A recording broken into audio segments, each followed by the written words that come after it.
Welcome to tea news. నేను సింధూర. ఇక అప్డేట్స్ చూసే ముందు హెడ్లైన్స్ చూద్దాం. కాంగ్రెస్ సర్కార్ రుణమాఫీ మోసంపై రగులుతున్న రైతులు. రేపు అన్ని మండల కేంద్రాల్లో ధర్నాలకు బీఆర్ఎస్ పిలుపు. రుణమాఫీకి 17,000 కోట్లు చెల్లించామని రాష్ట్ర ప్రభుత్వం లెక్కలు. రైతులకు చేరింది 7,500 కోట్లేనన్న బట్టి. సీఎం రేవంత్ మానసిక స్థితి సరిగా లేదన్న బీఆర్ఎస్ నేతలు. కేసీఆర్ మీద అనుచిత వ్యాఖ్యలపై పోలీసులకు ఫిర్యాదు. రిజర్వేషన్లలో ఉపవర్గీకరణపై ఎస్సీ ఎస్టీ సంఘాల నిరసన. సుప్రీంకోర్టు తీర్పుని వ్యతిరేకిస్తూ దేశవ్యాప్తంగా బంద్. ఈ నెల 24 వరకు రాష్ట్రానికి భారీ వర్ష సూచన. పలు జిల్లాలకు ఎల్లో అలర్ట్. రుణమాఫీకి సంబంధించి ఎలాంటి ఆంక్షలు లేకుండా రైతులందరికీ రుణాన్ని మాఫీ చేయాలని డిమాండ్ చేస్తూ రేపు అన్ని మండల కేంద్రాలు, నియోజకవర్గ కేంద్రాల్లో బీఆర్ఎస్ తరపున ధర్నా కార్యక్రమాన్ని నిర్వహించనున్నట్లు పార్టీ వర్కింగ్ ప్రెసిడెంట్ కేటీఆర్ తెలిపారు. రాష్ట్ర వ్యాప్తంగా పెద్ద సంఖ్యలో రైతన్నలు కాంగ్రెస్ పార్టీ రుణమాఫీ ప్రయోజనం పొందకపోవడంతో ఆందోళన చేస్తున్నారన్నారు. ఒకవైపు రాష్ట్ర ముఖ్యమంత్రి 2 లక్షల వరకు అందరికీ రుణమాఫీ అయిందని చెబుతుంటే మంత్రులు మాత్రం ఇంకా రుణమాఫీ పూర్తి కాలేదని, కార్యక్రమం కొనసాగుతుందని చెబుతున్నారన్నారు. ఎవరికి తోచిన విధంగా వారు మాట్లాడుతూ రైతన్నలను అయోమయానికి, ఆవేదనకు గురి చేయటం ఏంటని కేటీఆర్ ప్రశ్నించారు.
సీఎం రేవంత్ రెడ్డిపై బీఆర్ఎస్ ముఖ్య నేతలు పోలీసులకు ఫిర్యాదు చేశారు. తెలంగాణ తొలి ముఖ్యమంత్రి కేసీఆర్ పై అనుచిత వ్యాఖ్యలు చేసిన సీఎం రేవంత్ పై చర్యలు తీసుకోవాలని పంజాగుట్ట పిఎస్లో కంప్లైంట్ ఇచ్చారు. రాష్ట్రానికి ముఖ్యమంత్రిగా చేసిన నాయకుడిపై రేవంత్ రెడ్డి నోటికొచ్చినట్టు మాట్లాడడంపై గులాబీ నేతలు మండిపడ్డారు.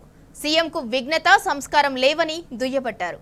శాంతి భద్రతలకు విఘాతం కలిగించేలా మాట్లాడిన ముఖ్యమంత్రిపై చట్టపరమైన చర్యలు తీసుకోవాలని బీఆర్ఎస్ నేతలు కోరారు.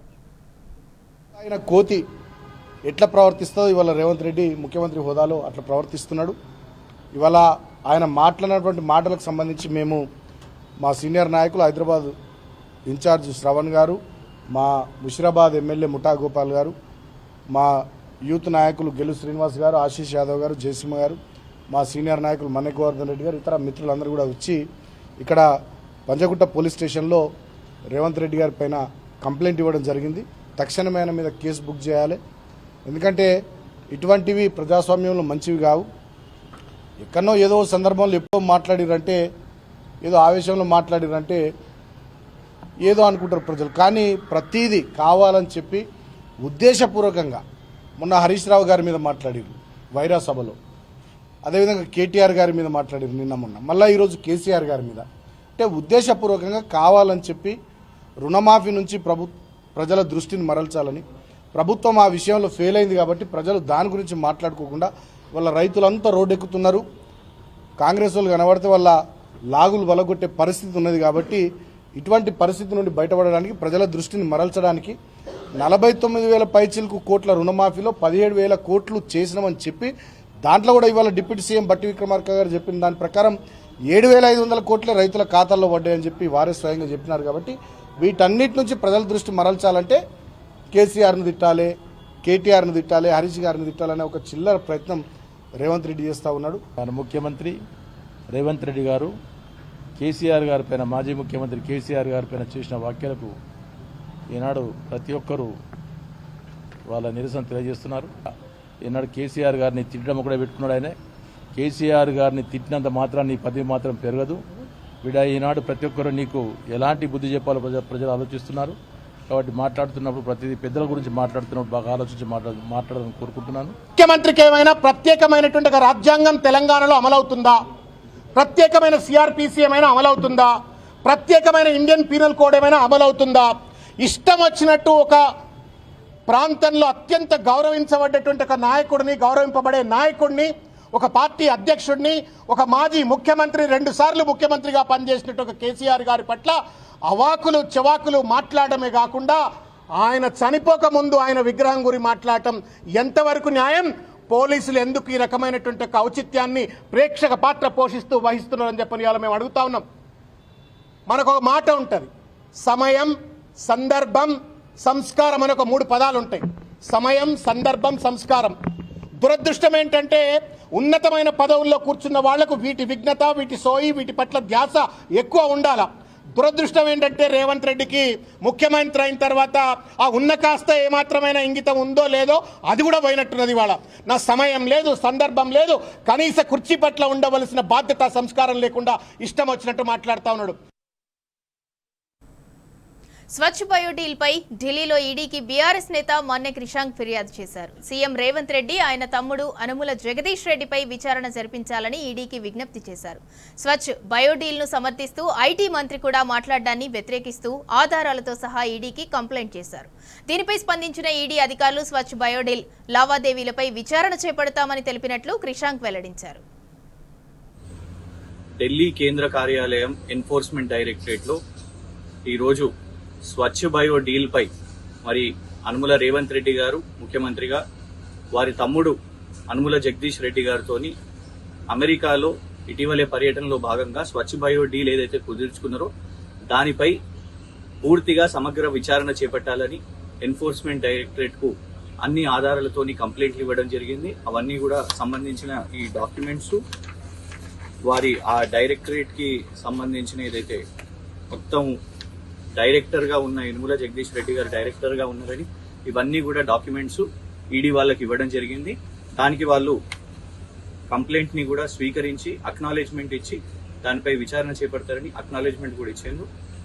దీని మీద మొత్తం పూర్తిగా కూడా డీటెయిల్స్ రావాలి. శ్రీధర్ బాబు గారు కూడా ఇందులో తప్పేముంది అని అన్నారు కాబట్టి అందుకే కేంద్ర కార్యాలయానికి వచ్చే ఈడీ దీని మీద విచారణ చేపట్టాలి. ఇందులో డైరెక్టర్స్ అయిన స్వచ్ఛ బయో డైరెక్టర్స్ మరియు రేవంత్ రెడ్డి గారు అందరి మీద కూడా పూర్తిగా డీటెయిల్ గా విచారణ చేపట్టాలని ఇందులో డిమాండ్ చేయడం జరిగింది. Telangana number 1 news channel T news ఇప్పుడు మీ సోషల్ మీడియాలో ట్విట్టర్, వాట్సాప్, యూట్యూబ్ లో మన ఛానల్ ని సబ్స్క్రైబ్ చేసుకోండి. సింపుల్ గా కింద కనిపిస్తున్న QR కోడ్లను స్కాన్ చేస్తే చాలు. లోకల్ టు గ్లోబల్, ప్రపంచ వ్యాప్తంగా జరిగే ప్రతి వార్త ఇక మీ అరచేతిలోనే ఆవిష్కరిస్తాం. టీ న్యూస్ లో ప్రసారమయ్యే ప్రతి వార్తను మీ మొబైల్ తెర మీదే చూడొచ్చు.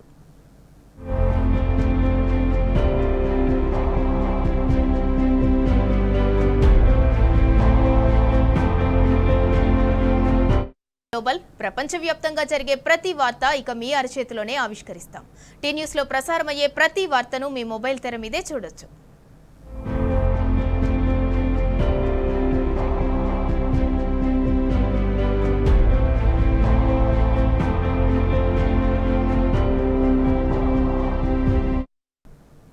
రుణమాఫీ విషయంలో ప్రభుత్వ పెద్దలు తలో మాట అంటున్నారు. మాఫీ అయిన రైతుల సంఖ్య విషయంలో సీఎం మొదలుకొని మంత్రుల వరకు పొంతన లేకుండా మాట్లాడుతున్నారు. ఇప్పటికే రేవంత్ పాలన అంతా గోబెల్స్ ప్రచారం అనుకుంటుంటే ఇక మంత్రులు కూడా అదే బాటను అనుకరించడంపై విస్మయం వ్యక్తమవుతోంది. డిప్యూటీ సీఎం బట్టి విక్రమార్క, మంత్రులు తుమ్మల, పొంగులేటి, ఉత్తమ్ కుమార్లు రుణమాఫీ లబ్ధిదారుల విషయంలో భిన్నాభిప్రాయాలు వ్యక్తం చేయడంపై విమర్శలు వ్యక్తమవుతున్నాయి.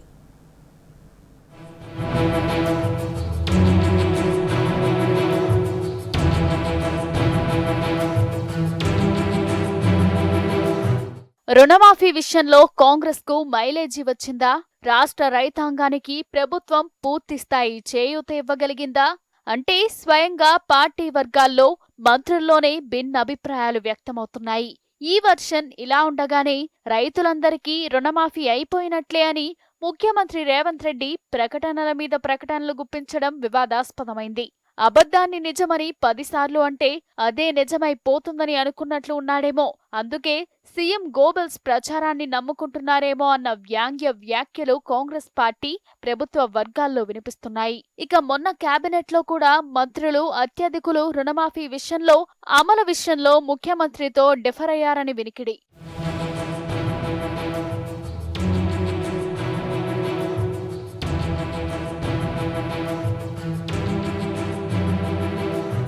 రుణమాఫీపై మంత్రుల స్వరం శృతి తప్పింది. ఈ మధ్య జరిగిన మంత్రివర్గ సమావేశంలో ఆ విషయం బాహాటంగానే బయటపడిందని సమాచారం. రుణమాఫీ అంశంపై ఒకరిద్దరు మినహా మంత్రులందరూ సీఎం నిర్ణయంతో డిఫర్ అయ్యారని సమాచారం. ప్రభుత్వం ముందు అనేక హామీల సవాళ్లున్న నేపథ్యంలో రుణమాఫీకి తొందర వద్దని, వచ్చే 4 ఏళ్లలో దాన్ని నెమ్మదిగా అమలు చేద్దామని మంత్రులు ముఖ్యమంత్రిని కోరినట్లు తెలుస్తోంది. అయితే వాళ్ల మాటలను బేఖాతారు చేస్తూ సీఎం ఏకపక్షంగా ఆ నిర్ణయం తీసుకున్నాడని వినికిడి. దీంతో వాళ్ల అభిప్రాయాలు కేబినెట్ సమావేశం మినిట్స్ బుక్లోకి ఎక్కేలా మంత్రులు జాగ్రత్త పడ్డారు. ఇదిలా ఉంటే అసలు రుణమాఫీ వల్ల ప్రభుత్వానికి నేసమెత్తు మైలేజీ కూడా రాలేదనేది మంత్రుల అంతర్గతం. పైగా పథకం కోసం అరకొర నిధులు కేటాయించి రైతుల్లో వ్యతిరేకత మూటగట్టుకున్నట్లయిందనేది వాళ్ల అభిప్రాయం. పంట రుణమాఫీ విషయంలో తొందరపాటు ప్రదర్శించకుండా ఇతర ఎన్నికల హామీలపై ముందుగా దృష్టి సారించి ఉంటే పరిస్థితి మరోలా ఉండి కనీసం పరువైనా దక్కేదనే వాదనలు సొంత పార్టీలోనే వినిపిస్తున్నాయి.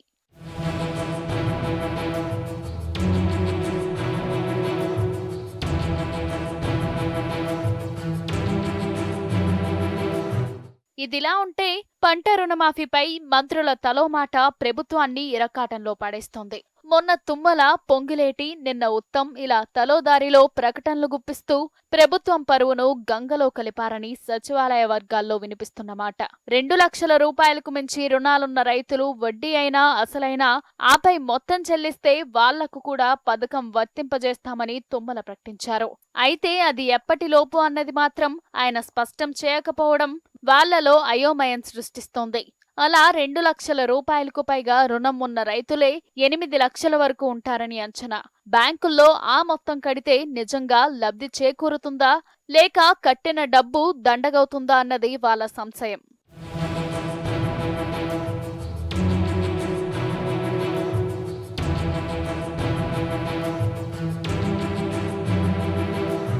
ఇక రుణమాఫీ అమలు కోసం మరో 12,000 కోట్ల రూపాయలు త్వరలోనే కేటాయిస్తామని, లబ్ధి చేకూరని వాళ్లకు న్యాయం చేస్తామంటూ మరో మంత్రి పొంగిలేటి చేసిన ప్రకటన సైతం వివాదాస్పదమైంది.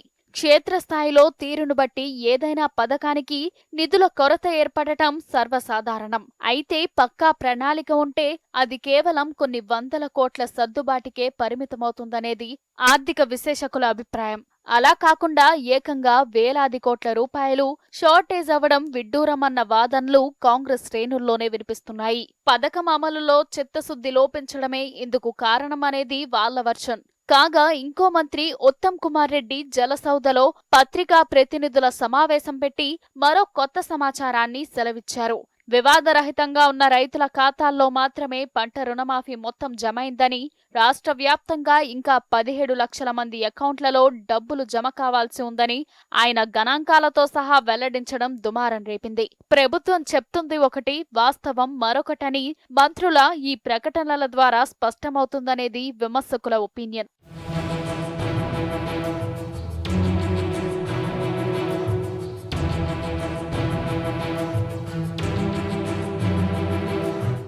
అన్నిటికీ పరాకాష్ఠల స్టేట్ లెవెల్ బ్యాంకర్ల సమావేశంలో ఉప ముఖ్యమంత్రి మల్లు భట్టి విక్రమార్క పేల్చిన బాంబు సర్కారు గుండెలు గుబేల్ మనేలా చేసింది. ప్రభుత్వం 18,000 కోట్ల రూపాయల రుణమాఫీకి మంజూరు చేస్తే బ్యాంకర్లు కేవలం 7,500 కోట్ల రూపాయలు మాత్రమే రైతుల ఖాతాల్లో జమ చేయడం అన్యాయమని భట్టి బ్యాంకర్ల ముందు వాపోయారు. చెల్లింపుల్లో 1 వారం ఆలస్యం జరిగినా రైతులకు అన్యాయం చేసినట్లే అనేది ఆయన అభిప్రాయం. ఎస్ఎల్బీసీ సమావేశంలో ఉప ముఖ్యమంత్రి చేసిన ఈ వ్యాఖ్యలు పెద్ద గగ్గోలు రేపాయి.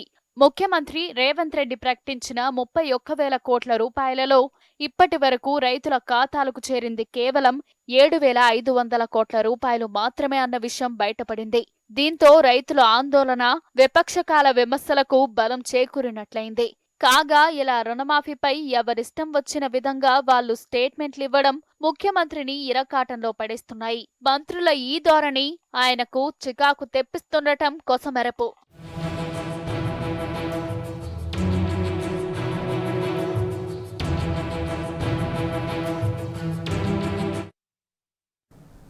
రైతుల ఖాతాల్లో రుణమాఫీ బోగసేనని బట్టబయలైపోయింది. ఇప్పటి వరకు రైతుల ఖాతాల్లో వేసింది 7,500 కోట్లేనని ఆర్థిక మంత్రి బట్టి విక్రమార్క స్వయంగా వెల్లడించారు. రాష్ట్ర స్థాయి బ్యాంకర్ల సమావేశంలో ఆయన ఒప్పుకున్నారు. రుణాల మాఫీలో వారం ఆలస్యమైనా నో యూజ్ అని బట్టి చెప్పుకొచ్చారు. దీంతో సర్కార్ ఇప్పటిదాకా చెప్పినవన్నీ అబద్ధాలేనని తేలిపోయింది. ఈ రాష్ట్రంలో కేవలం పరిశ్రమలే కాదు, వ్యవసాయం కూడా అభివృద్ధి చెందాలని దాదాపు 72,000 కోట్ల రూపాయలు వ్యవసాయ రంగానికి బడ్జెట్లో నిధులు కేటాయించి 31,000 కోట్ల రూపాయల్ని ఈ దేశ చరిత్రలో ఎవరూ చేయని విధంగా ఈ రోజు రుణమాఫీ చేసి ముందుకు పోతా ఉంటే సిగ్గు ఎగ్గు లేనటువంటి ఆనాటి పాలకులు 10 ఏళ్లు కనీసం ₹1,00,000 కూడా రుణమాఫీ చేయలేనటువంటి వాళ్ళు రోజు ఏదో పత్రికలు ఉన్నాయి కదా అని అడ్డగోలుగా మాట్లాడుతూ ఉన్నారు. But his statistics is saying that so far only 7,500 crores only have been renewed and given to the farmers. So I request, what are the money we have transferred to you, to see to that money goes to the farmers timely. Particularly agricultural lending, if you don't do it timely, then there's no point even if it is delayed a week days also, the disease comes and goes. మహారాష్ట్రలో వినూత్నంగా నిరసనలు తెలిపారు CPI నేత సంజయ్ నాంగ్రే. షెవ్గావ్లో రోడ్డుపై బురదలో కూర్చొని ప్రభుత్వానికి వ్యతిరేకంగా నినాదాలు చేశారు. భారీ వర్షాలతో రహదారులు దెబ్బతిన్నా పాలకులు పట్టించుకోవటం లేదని ఆరోపించారు నాంగ్రే. రాష్ట్రంలో పాలన పడకేసిందని, నేతలు ప్రజా సమస్యలను పట్టించుకోవటం లేదని మండిపడ్డారు. కాగా దీనికి సంబంధించిన వీడియో సోషల్ మీడియాలో వైరల్గా మారింది. కోల్కతా వైద్యురాలి అత్యాచార ఘటనను సుమోటోగా తీసుకుని సుప్రీంకోర్టు విచారణ చేపట్టింది. మహిళలు, యువ వైద్యుల భద్రతపై న్యాయస్థానం ఆందోళన వ్యక్తం చేసింది. డాక్టర్ల భద్రత కోసం 10 మంది సభ్యులతో జాతీయ టాస్క్ ఫోర్స్ ఏర్పాటు చేసింది.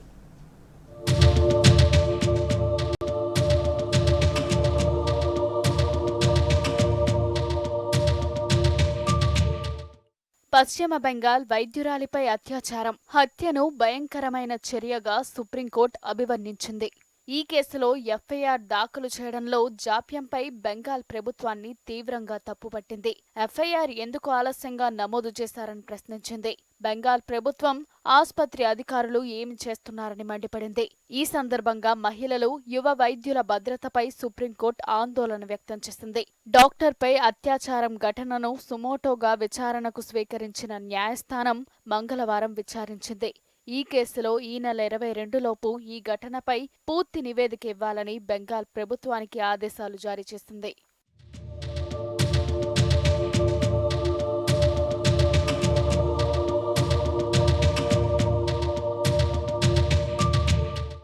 దేశవ్యాప్తంగా డాక్టర్లు, మహిళల రక్షణకు జాతీయ స్థాయి టాస్క్ ఫోర్స్ ఏర్పాటు చేస్తూ సుప్రీంకోర్టు ప్రధాన న్యాయమూర్తి కీలక ఆదేశాలు జారీ చేశారు. 10 మంది సభ్యులతో కూడిన ప్రముఖ డాక్టర్లు, నిపుణులతో టాస్క్ ఫోర్స్ ఏర్పాటు చేస్తూ ఆదేశాలు వెలువరించారు. Surgeon vice admiral R K Sharan అధ్యక్షతన జాతీయ టాస్క్ ఫోర్స్ ఏర్పాటు కానుంది. అన్ని ఆసుపత్రుల్లో సురక్షిత పరిస్థితులను కల్పించేందుకు చేపట్టాల్సిన చర్యలపై కమిటీ 2 నెలల్లో నివేదిక ఇవ్వాలని కోర్టు ఆదేశించింది. టాస్క్ ఫోర్స్ లో తెలుగువారికి చోటు కల్పించింది. AIG hospitals chief doctor Nageshwar Reddy, AIIMS director శ్రీనివాస్ను సభ్యులుగా నియమించింది.